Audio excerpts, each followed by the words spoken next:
So guys, ito is just a mini vlog kasi hindi naman talaga ako mahilig sa blind box. Pero I bought something on pot. I bought something from Pop Mart na parang hilig ko lang kasi mahilig talaga ako sa Naruto. Pero I just think na parang dito hindi ako lugi kasi all of these are Akatsuki and mahilig talaga ako sa mga Akatsuki. At before we start, kaya talaga ako na-intriga sa mga blind box. May binili kasi ako dito sa Jollibee ng Pokemon. Though, natalo ako kasi sa dami ng mga makukuha ko, ito pa yung nakuha ko. Hindi ko talaga to bet. Yung gusto ko sana sila Pikachu or kahit sino. Wag lang itong Duck or yung iba. Pero alam ko yung iba na-appreciate it. Ito hindi ko siya binuksan guys kasi nga, hindi ako happy na ito nakuha ko.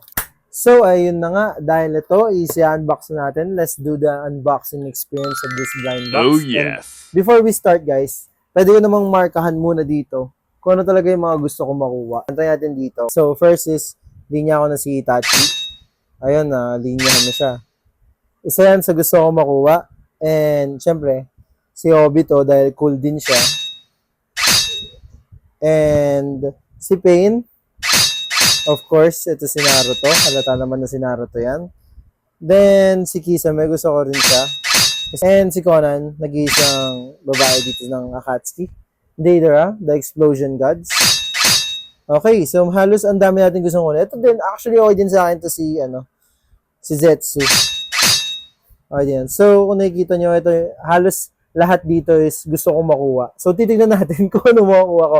Ito blind box natalo na ako last time. Baka naman dito, swertihin na ako. Wala kaming pakialam! So, pagpasensya nyo na yung desk ko, medyo marumi kasi may pusa kami. Lagi siyang natambay dito, guys. And hindi ko na nga siya nalilinis. Let's go with the full unboxing experience of this blind box ng Akatsuki. Okay, bubuksan ko na siya, guys. Ito na.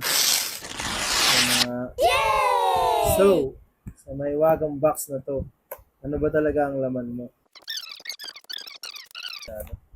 And, ayun na nga. Sino kaya to? Ano to? Wow. Pop Mart. And, ano to? Hindi lang ba siya isang character? Or, like, magkakaiwalay ba sila? And, oh my goodness! Ang malas ko! Siya ba talaga? Siya nga! Si Sasori, guys! Grabe!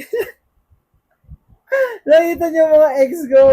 1, 2, 3, 4, 5, 6, 7, ay, 1, 2, 3, 4, 5, 6, 7, 7, 6, 7, 7 yung ano ko, tapos si Sasori binigay. Siya nga! Galing talaga ng mga nag-evil eye sa akin. Guys, si Sasori. Nakakatawa, guys. Anyway, hindi naman ako big fan ni Sasori. Kasi parang syempre, ang nakalaban niya si Sakura. Hindi naman ako bitter. Ayoko rin naman ibenta to kasi kahit ganito yung mga blind box, guys, na ano ko siya, parang na-appreciate ko siya. Kasi imaginein mo na lang. Ito na makuha mo siya. Ito, card niya. Then, ito yung character. Hindi ko ba siya pinapwesto, guys? Titingnan natin paano siya ipwesto. Natin. Wow. Pinaparamdam ba talaga sa akin ng Pop Mart na wag na akong bumili ng mga blind box? Kaya? Nasa likod siya. Tama naman. Ngayon na siya. Napasa ko na. Yan yung itsura niya and here's the card. Nakakalungkot lang, guys, kasi sa daming characters na pwede kong makuha na gusto ko, si Sasori pa.